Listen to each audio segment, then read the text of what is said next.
کاموں میں ایک شادی بھی ہے, تو ہر عید کے بعد شادیوں کا جو رجحان ہے وہ بڑھتا چلا جاتا ہے. ابھی اس عید پہ شادیوں کے بعد شادیاں ہونے لگی ہیں, سوری, سو شادی کے سیزن کے لیے کیا ٹرینڈز ہیں؟ شادی میں آج کل long gowns, for girl long gown, long gowns, اور اس کے ساتھ وہ انر جو ہے وہ میکسی کی طرح جو ہوتا ہے نا, اس کے ساتھ انر جو بنتا ہے وہ اچھا, بہت چل رہا ہے. لہنگا کو گاؤن نے ریپلیس کر لی ایک طرح سے؟ نہیں, اگر برائڈل دیکھیں تب بھی اس میں یہ بہت ٹرینڈ ہے. میکسی ٹائپ ہوتا ہے نا, وہ لانگ ہم ہیوی گاؤن بنا کے, فلیری گاؤن, اور اس کے ساتھ اس کا ایک انر بناتے ہیں جو بالکل نیچے باٹم تک جاتا ہے, وہ بہت ان ہے. اس کے علاوہ غرارہ بہت ان ہے مہندی پہ.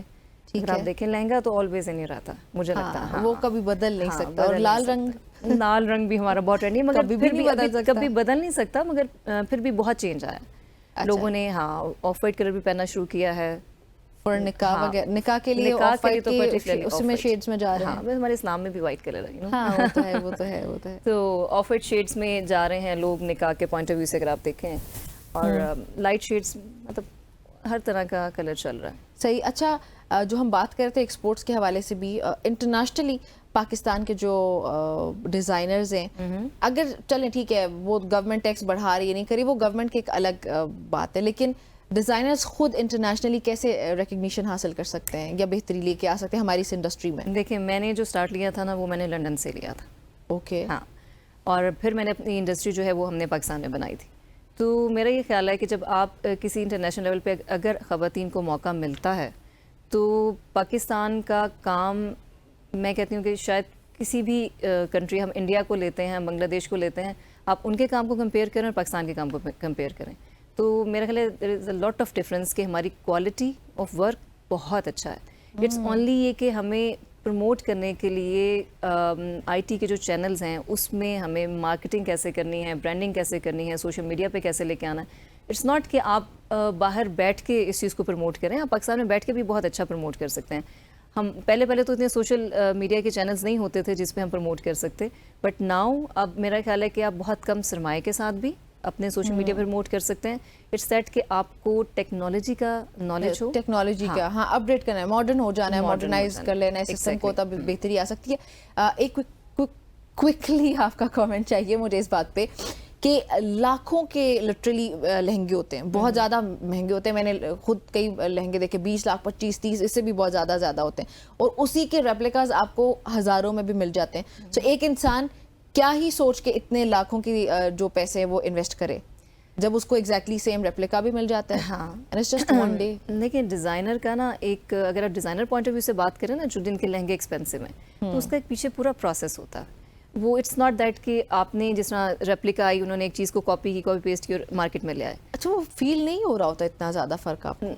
نہیں, میرا خیال ہے جو پہنتے ہیں ہاں, مگر یہ کہ انسان کو اپنے بجٹ میں رہ کے چیز کرنی چاہیے. اگر آپ کا اتنا بجٹ ہے کہ آپ اسپینڈنگ کر سکتے ہیں, جو کہ اگر آپ کا شوق بھی رکھتے ہیں تو آپ کر سکتے ہیں. اگر آپ کو لگتا ہے کہ نہیں, ہمیں اس ایونٹ پہ ون ڈے کے لیے اتنا نہیں اسپینڈ کرنا چاہیے, تو آپ اس کے ریپلیکاز لے سکتے ہیں, یا لیس کاسٹ میں بھی آپ لوگوں سے بنوا سکتے ہیں اس چیز کو. لازمی نہیں کہ آپ ریپلیکا لیں.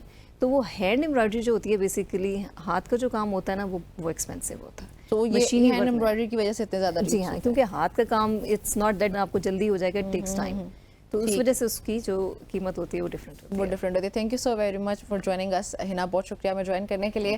یہ کچھ فیشن ٹرینڈس کے حوالے سے ہم نے بات چیت کی ہے, اور یہ تھی ہماری آج کی سب کی سوچ. آپ سب نے اپنا اور اپنوں کا بہت سارا خیال رکھنا ہے. اجازت چاہتی ہوں, اللہ حافظ.